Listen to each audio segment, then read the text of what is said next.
All right, Mike. Yeah. Mike, where'd you grow up? Where are you from originally? I was born and raised in Los Angeles, California.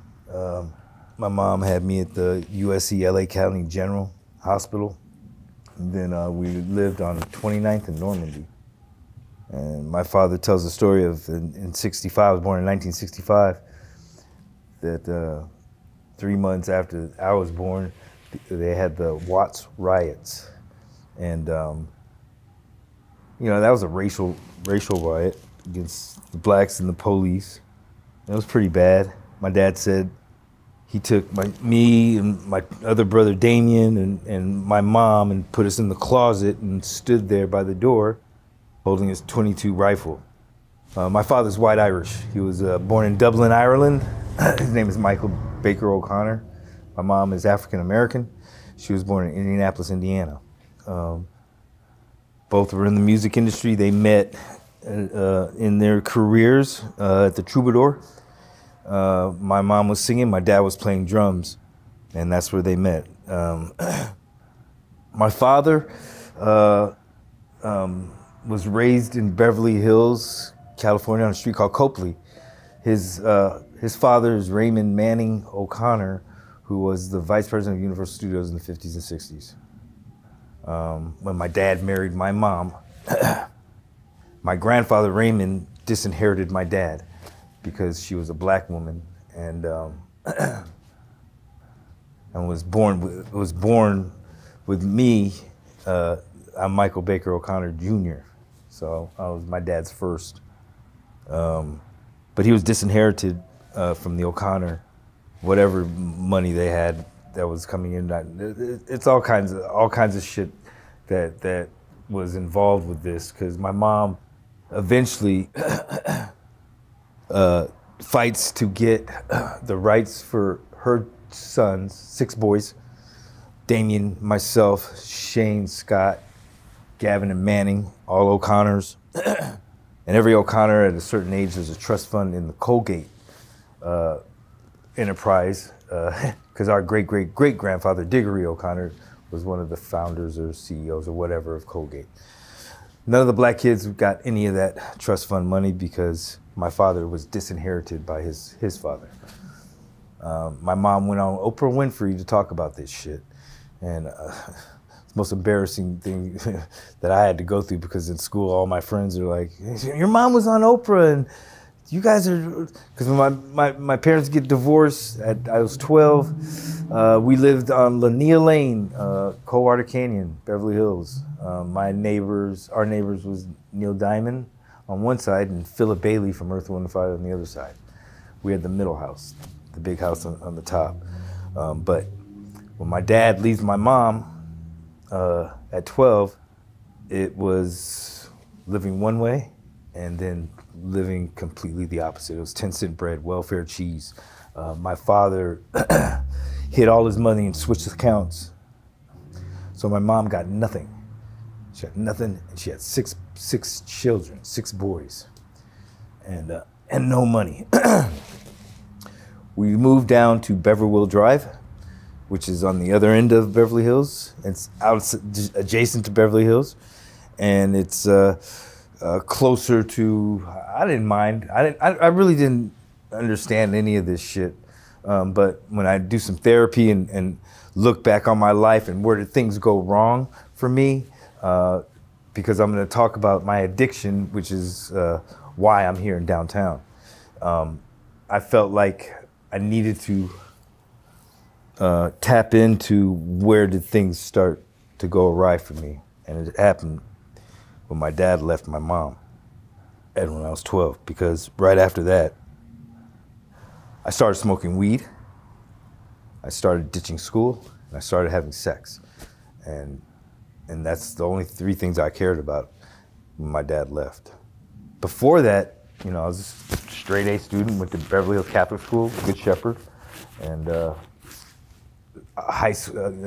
athlete, played every sport, basketball, baseball, football, soccer, every sport, excelled in all of them. That's where things start to change for me when I was at 12. I've worked on that and looked at that. So very reactive, very rebellious from 12 to 18. Smokes a lot of weed, playing basketball, high school All-American, went to Loyola, then transferred to Hamilton, then transferred to a school called Newbridge, which was a small school, and I dominated that league because I came from a bigger league, and now I'm going to small school leagues, and I'm playing against kids that are not even half as good as I am. So I'm scoring about 33 points a game. I'm the third leading scorer in the state of California, and I'm getting letters from all the colleges. I decided to go to St. Mary's College, and I played basketball there. My dream was to be in the NBA. I wanted to play in the NBA. I was good. I had a 42-inch vertical leap. I could shoot from the outside. I was a strong dribbler, very good point guard. Got invited to the best basketball camp in high school. It's called 5-Star Basketball Camp. Flew out to Pennsylvania, took the bus all the way up to Honesdale, up in the mountains, and the best high school All-American kids, there were only 3 from each state, got to go to this camp. So I got Digger Phelps, Rick Pitino, John, the guy from Georgetown, coach there. They're all there scouting all the high school players. Howard Garfinkel ran the camp. He had a book called 5-Star, and whatever he rated you at, all the college coaches would look at this book and see what kind of rating you got. So if you got a 5-star rating, you were a Division I basketball player. I got best playmaker of the camp. I wanted to go to Notre Dame. They took a guy named David Rivers, who ends up playing for the Lakers. He was a great point guard. I went to St. Mary's, and in my league, you know, we had Gonzaga and Pepperdine. You know, and I played pretty. The coach and I didn't get along too well, so I didn't really feel like I got to really excel in that. Plus, Division I basketball is tough. It's a big difference, huge difference. So, don't go to the NBA. So my second dream was I always wanted to be an actor. So I learned to listen to my friends who were actors, like Boyd Kestner, China Phillips, Michelle Phillips' daughter, from the Mamas and Papas. That's my ex-girlfriend, China. So I'm hanging around with these people, smoking with these people, getting high with these people, so I start listening to where they're learning all this acting stuff. So I find out, and I go to Janet Alhante. I go to the Beverly Hills Playhouse with Milton Casales. Lynette Casales studied there. Joanne Barron studied there. Went to New York for 2 years. Terry Schreiber did a play with, it was called Thanksgiving Cries, about juvenile delinquents. I was one of the main characters in there with my friend Ed Norton and Tobey Maguire. So all three in this play together. Mark Tessner's at one of the plays, one of the performances. He casted me for a soap called General Hospital. Right, I didn't even have to audition for it. Gave me the part. Lynn Milano's my manager at the time. She books me, I signed a contract for 1 year, General Hospital. I get written off the show after 1 year. Harriet Greenspan cast me in Sunset Beach. Do that for 6 months. And then we got canceled for a soap called Passions. Right after that, I did Charmed with Alyssa, Shannon, Doherty, and the other one, whatever. I did Lynn Milano, Alyssa's mom got me a part on that. She's good friends with Spelling. Anyways, right after that, they had the actor strike.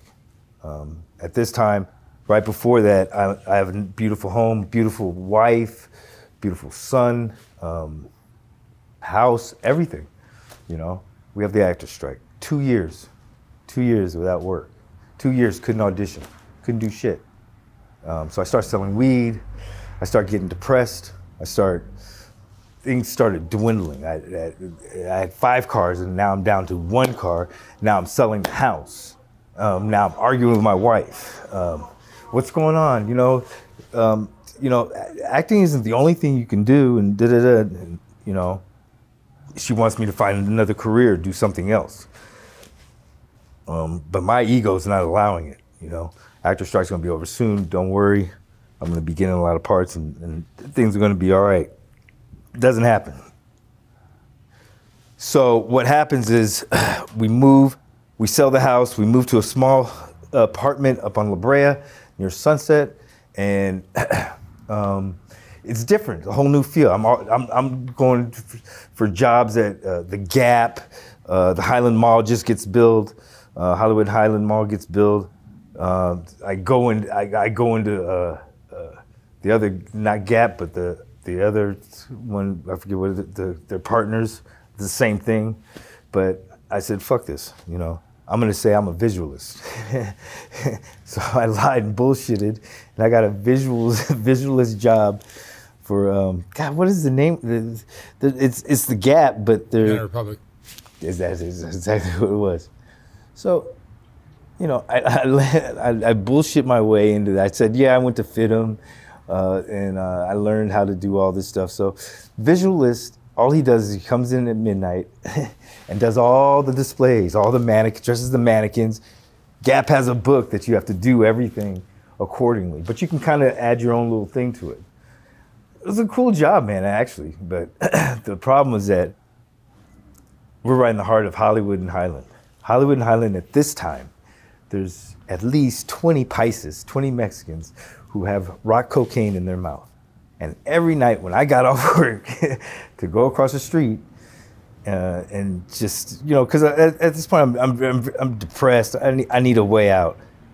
My way out was getting a $20 rock of crack cocaine and rolling it up with weed so my wife wouldn't know what I was doing. And that went on for about a year. I hid it. And I just had this really terrible feeling inside, and I needed help. And I didn't know what to do. You know, I didn't know anything about programs, rehabs. I knew nothing about that. We weren't taught in the 80s, we weren't taught that shit. So I said, I gotta tell her. And I remember I go on the balcony, I smoke my last Primo. That's what I said to myself. I'm gonna go tell my wife, I'm gonna wake her up and I'll tell her everything, that I've been hiding this for a year and da-da-da-da. I wake her up, I'm crying, and I tell her that, you know, I got a problem. I'm smoking raw cocaine with the weed, and I can't stop. I can't stop. I can't stop. I want you to know. So we're crying together and stuff, and I thought everything was going to be fine. A couple of days later, I get a call for an audition, and I go.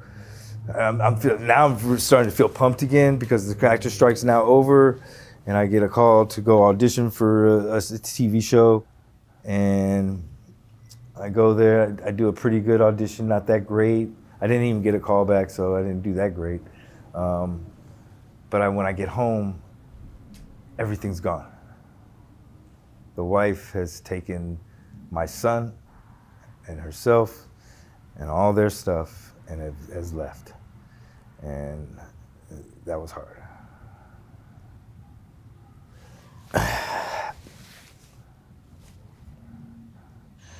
My kid was everything to me, man. So I thought, you know, this disease, if you want to call it, or addiction, is very powerful. Crack cocaine ruined my life, so to speak. It's not over yet. My life ain't over yet, but for a long period of time, crack cocaine ruined my life. It took my son away from me. It took my family away from me. It took my dignity away from me. It took everything away from me. My money, my everything, my soul, everything. And I find my place in the heart of Hollywood on La Brea and Sunset, and I'm just like so caught up in what's going on in the streets at this point. This is like a year after my wife has left, and I'm back to the old other Mikey, which is an ex-gang member from West LA, and 18th Street says that no blacks can sell any crack cocaine in Hollywood, and I found that ridiculous. Come on, man. This is that racial shit again. That's the thing that really sets me off more than anything else is the hatred of somebody because the color of their skin is the most ridiculous thing I've ever had to deal with in my life.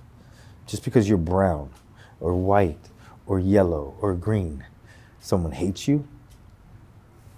That's ridiculous, man. Hate somebody because they did something to you. Hate somebody because you don't like their ways. Hate somebody because they're an asshole. Don't hate somebody because of the color of their fucking skin. That's ludicrous to me, man. Ludicrous to me. You know, I was raised not to see color. I love everybody. I think everybody has this great potential to be somebody great.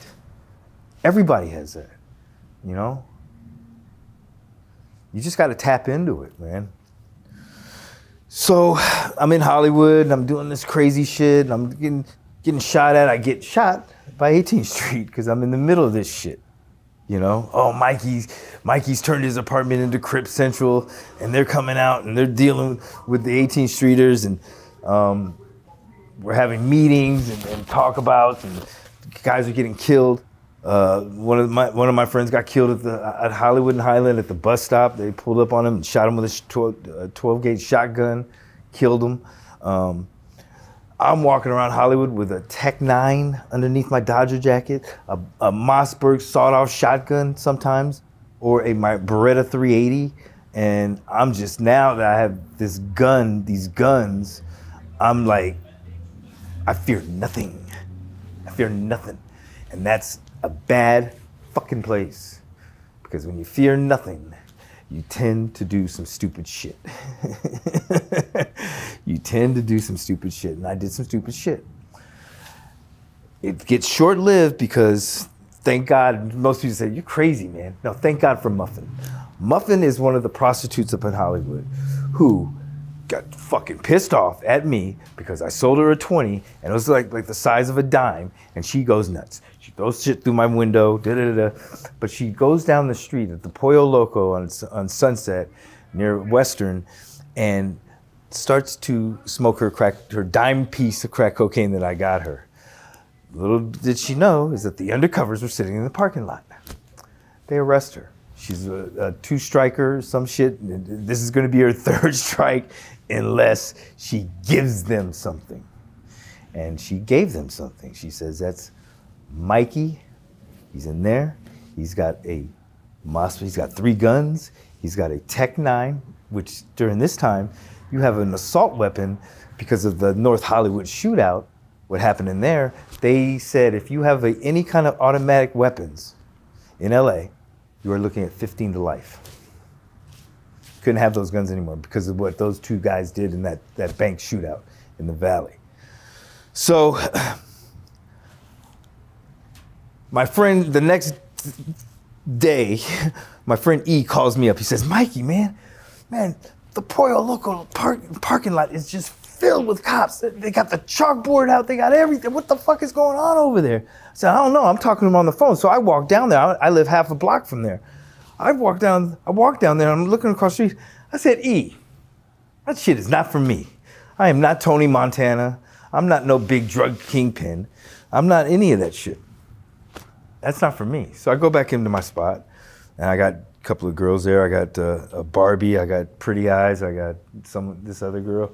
I'm naked on the bed. And I got a plate full of crack cocaine. My cousin's watching the door, and we're smoking and shit. And all of a sudden, boom, boom, boom, boom, boom. My cousin opens up the fucking door. It's a regular door because I also had a gate on the front of it. He opens it up and then slams it and runs upstairs and jumps out the window. I'm like, what the fuck is going on? I had no clue what happened. Because I was in the middle of a hit and getting a blowjob at the same time. Did not nothing registered at that time. I'm enjoying my high. I'm in this state of euphoria that's great. I don't want to be disturbed. But some serious shit was about to go down. And I get up, and Pretty Eyes goes, hide the crack, come on, that's the police. Then I snap out of it. I said, what the fuck are you? Putting on my clothes. I open the door, and literally, there's like 15 of these beams going through my gate, all in the middle of my chest. I look down, I said, oh, hey, open the door. They're banging it, because they couldn't get the gate door open. They're banging it. I'll open it. You guys stop pointing your guns at me, man. I'm not gonna open this shit if you guys, open the door. This is the LAPD, open the door now. Boom, boom, boom, boom, boom, banging on it, bang. I said, man, stop, man, I'll open it. Don't you fucking shoot. I opened the door, and two of the guys who were right there at the front grabbed me like this and just take me outside and literally throw me down on the ground in the front of my house.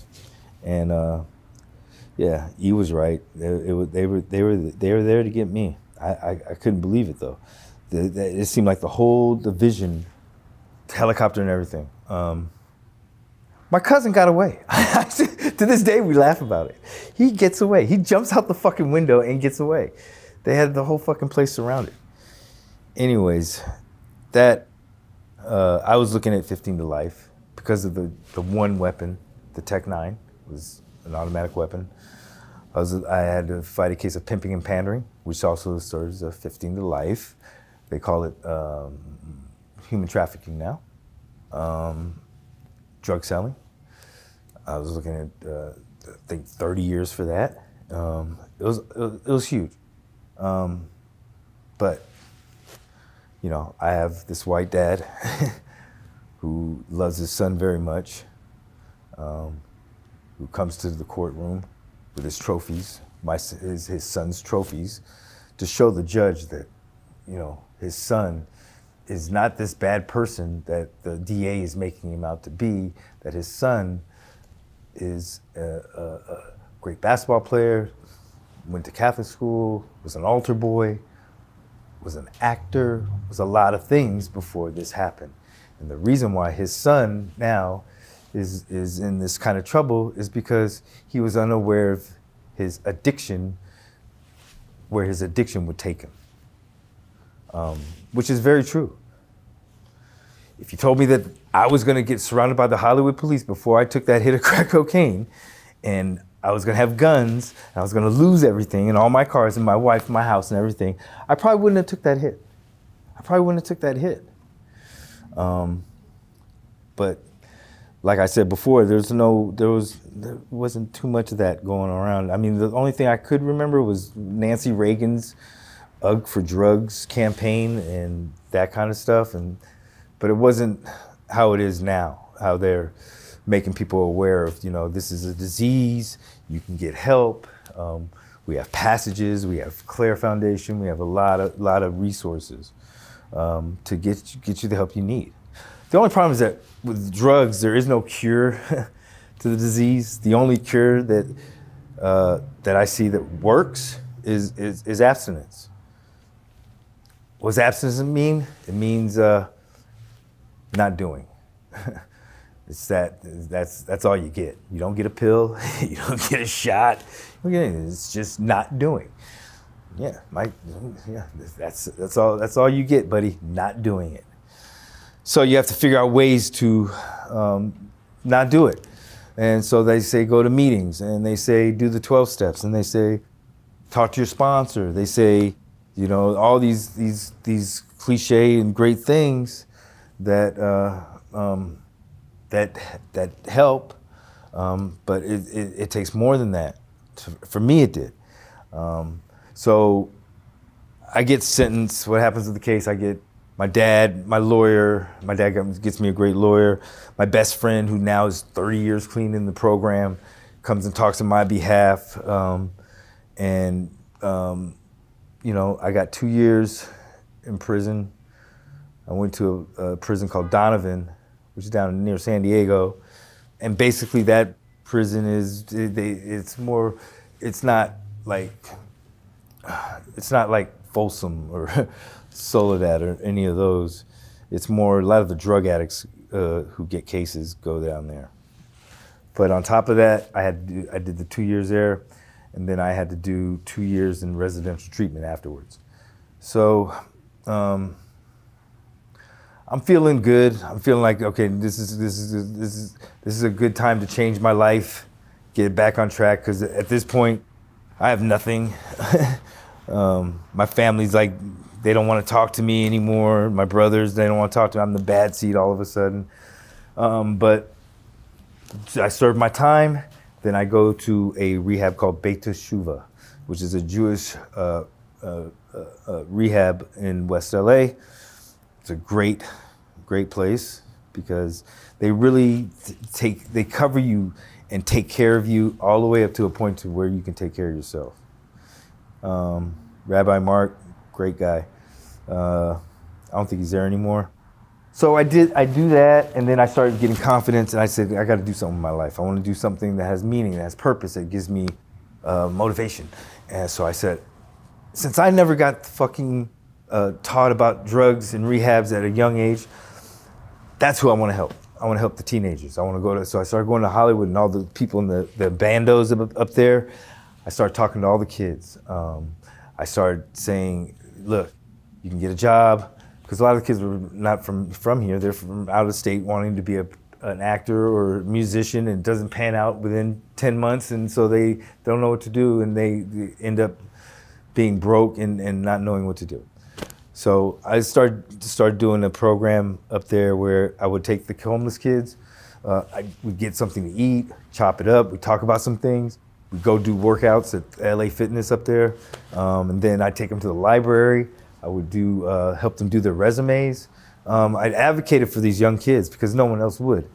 Also, I gave them some tools. Let them know, you know what, you got a drug problem. This is what you can do to get help if you want it. Because it's not going to work if you don't want to do it.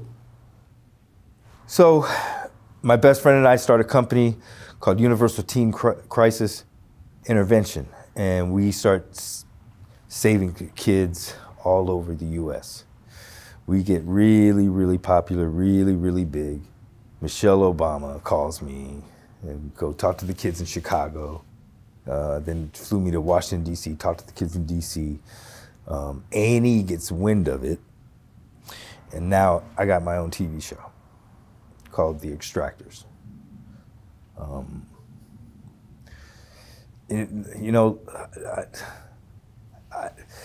I couldn't even thought of or dreamed something like this. And I'm just laying there, I'm like, wow. I lost everything, I had everything, I lost everything, and now I'm about to get everything back again. Cool, and I'm doing something positive. I'm talking to kids who are gang members, I'm talking to kids who are drug addicts. And they don't have to listen to me, but at least I feel good because I'm giving them something. You know, at least I never got that. No guys came to talk to me and say, hey, Mike, you could go to Claire or you can go to Acton and you can get some help. You have a disease. I didn't get any of that shit. So now I can give this to them and I'm feeling good. And I'm going all over the US. Parents are calling me. I'm on Facebook and I got all this big following. Dr. Drew, all these people, A&E. So we do 8 episodes of The Extractors. And the show's about the work that me and my best friend Evan Bulla James does with these kids. It was great. It was awesome. I was getting paid good money. I wasn't doing it for the money, but now this weird thing starts to happen, and now, I am doing it for the money because before it was nonprofit, but now A&E's paying for the cases, and they're paying us pretty good, $10,000 an episode I'm getting. And that's rare because they usually don't, when it's reality TV, they usually only want to give you $5,000 an episode. If it goes into second season, then they could get some more. By the time we shoot the 8th episode, my ego, my head is out to here. I am not going to meetings anymore. I'm not talking to my sponsor anymore. I am Irish Mike, the head of the teen interventionist. I don't need to go to no meetings. I don't need to do no steps. This is all ego talking. So ego, in the program, we call it edging God out, is what got me in relapse mode. Ego. So when I go to my mom's house, which is in South Central, where I did most of my smoking of crack cocaine, a lot of it, and there's a certain girl named Keisha over there who I always wanted to smoke with and never got to. She's sitting at the bus stop. I'm 10 years clean. I'm clean. I'll never do crack again, ever. I would challenge people. People would say, Mike, don't say that. I said, what the fuck are you talking about? That's 10 years. I got 10 years, man. 10 years? Please. Keisha gets in the car, and I look at her. She's like, oh, I'm so proud of you, the TV show, we love it. You're doing great work, Mike. You changed your life. You're such an inspiration to everybody. You know what comes out of my mouth? You got one? You got one, Keisha? What are you talking about, Mikey? You got one. What the fuck are you talking about? I'm not gonna be responsible. I'm not giving you shit. I'm not giving you nothing, Mikey. I'm not gonna be the downfall of your fucking 10 years in this TV show and shit. No way. I said, give me a hit, Keisha. Give me a hit. Just like that. It was like the devil. Give me a hit. Scared her. She went like that. She flinched. All right, fuck. All right, here. Fuck, here. Let me out of the car. I don't even, here. I want to be responsible for this. She gives it to me. I didn't, get out. I didn't care. Leave the pipe. I take that first hit and it's 10 years clean now. I'm like, whoa. And everything got silent. I'm sitting in my BMW. Got real silent. Yeah. You know, they always talk about, you know, your monsters inside, and you don't want to let him out again. Because once you let him out again, he's very fucking hard to get back in. And they're right. I go from that hit straight to Skid Row, downtown. This is 3 years ago, and I haven't left. And I'm still here. So, but I'm not done yet. You know, I'm not done yet. I'm an addict who's fighting their disease. I will always fight this, man. And I'll fight it for the rest of my life. This relapse was really hard, really fucking hard, because, you know, I got all these kids, these parents on Facebook, and my best friend, season 2 is not going to happen now because Irish Mike is relapsed. Dr. Drew doesn't want to do season 2 now. I'm the cause of season 2 not going into production. And it's my best friend, you know. He created all this shit, and I let him down. It's just tremendous, tremendous amount of fucking guilt. I finally got my son back in my life after 6 years of not talking to me. Finally got my mom back in my life for a long time not talking to me. My brothers could trust me again. My dad, I made amends to him because we had the same name, so I got one of his checkbooks, and I was him. And I wrote a lot of checks, so about close to $30,000 in checks. I finally paid him off with the money I made from the extractors and the work I was doing. You know, all this shit that I got back, just all down the drain again. And I sat on that for a long time. It's about 6 months. Just getting high, just down here, just getting high. You all right, Mikey? You know, yeah, just getting high, you know, just going through the motions. But inside I was dying. Inside I was fucking black. It was really dark place. So, you know, I'm here. I'm fighting my disease. I have moments of where I'm not smoking crack cocaine, you know, but you know, in and out, and it's just it's tough, man. It's really tough. I know what I'm gonna need to do. I'm going to have to go into a treatment facility just to get away from here for 30 days to separate myself from the drug, get it out of my system, and then from there, I can go back to doing what I used to do. I can go to 3 or 4 meetings a week, get a sponsor, do the steps. It's boring as hell, but it kept me clean. It kept me clean. So. What do you think people outside of, people who are not addicts don't understand about drug addiction? Because you've been on top, you've been down the bottom, you've been back and forth. Yeah, my mom's one of those, and she firmly, it's choice, my son, it's your choice. It's the choices you make. I said, yeah, but,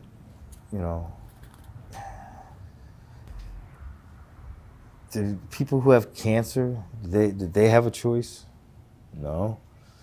And this is what I've been taught and believe, this is a disease. So someone who's a normie, who doesn't really get high that much, who can put the stuff down and not do it again for 6 months, is way different than me. I've crossed over that plateau. They talk about it in the book, when you reach a certain point in your addiction and you've gone past it, you now have the ism, you now have the disease, you now have the addiction, which is completely different.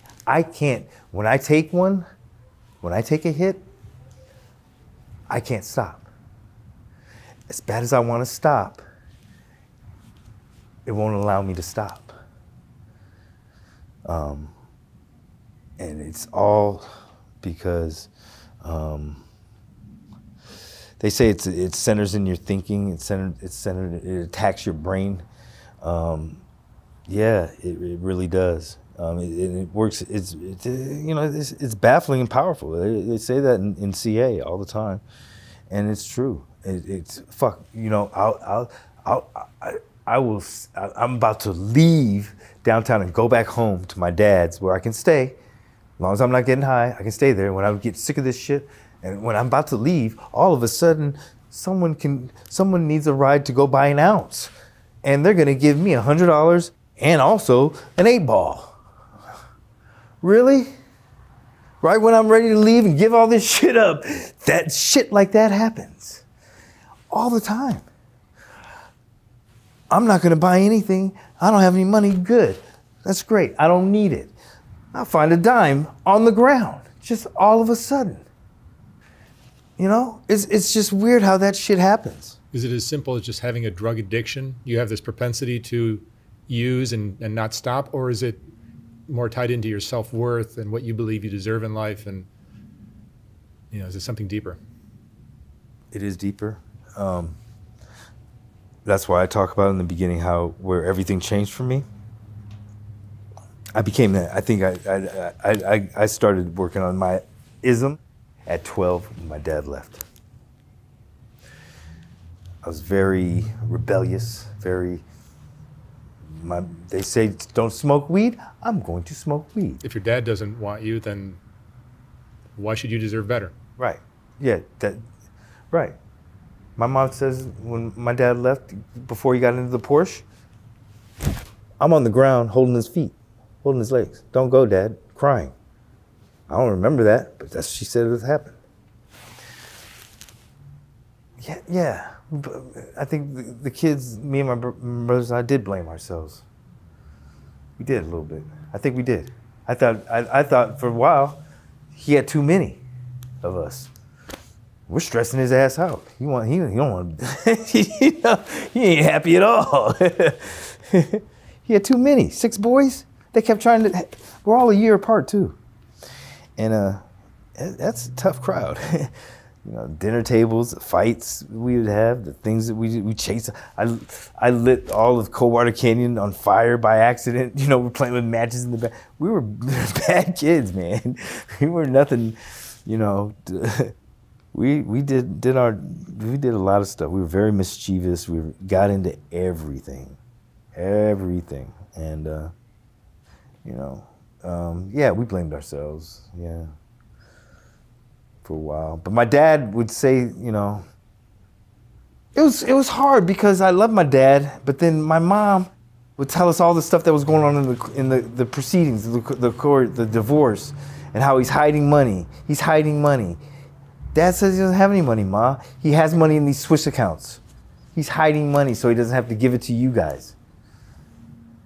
My dad would say, it's not true. I'll give you guys money. I'll pay for when you guys are with me, but I'm not giving your mom nothing. You know? It was that whole, that separation, that divide. We never saw them argue. There was never a fight in the house. Just all of a sudden, he's leaving. And all of a sudden, we weren't eating steaks anymore. We were having 10-cent bread and, you know, government cheese. It's very, very different. I felt different. My clothes were different. My hair was different all of a sudden. I had afros because they couldn't afford haircuts all of a sudden. Yeah, these things are, oh man, teenage years are tough, man. Tough times for some, you know? I feel sorry for kids who get bullied. Man, because whatever happens to you at those young ages traumatizes you and will affect you later on. And you not know it though. You know, unless you really like dig down deep. And I worked with a therapist to do that, you know, and that's where we got to. And I was like, yeah, that's it. Because that's when everything changed, when my dad left. And as of now, how old are you? 57. 57, and you're still down here smoking. I'm back down here smoking. It's different, but it's not so different because I have a motorhome. I still have my things. What, am I smarter now? I don't know. It's a little scary. You know, I got everything I have in the normal world, but I don't have my family. You know, my brothers ain't coming down to see me. They come down there and they're yelling from across the road. O'Connors don't live like this. Get out of there, Mike. Come home. Which just adds more shame. A little bit. That's what they're trying to do, I think. But they don't have the ism. They can't. And we're regimented. My dad was our coach, very strong-willed.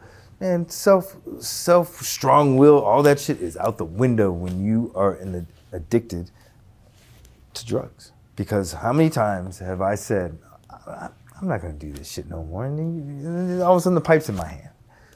I'm not gonna spend my last money on that. All of a sudden I have no money in my pocket.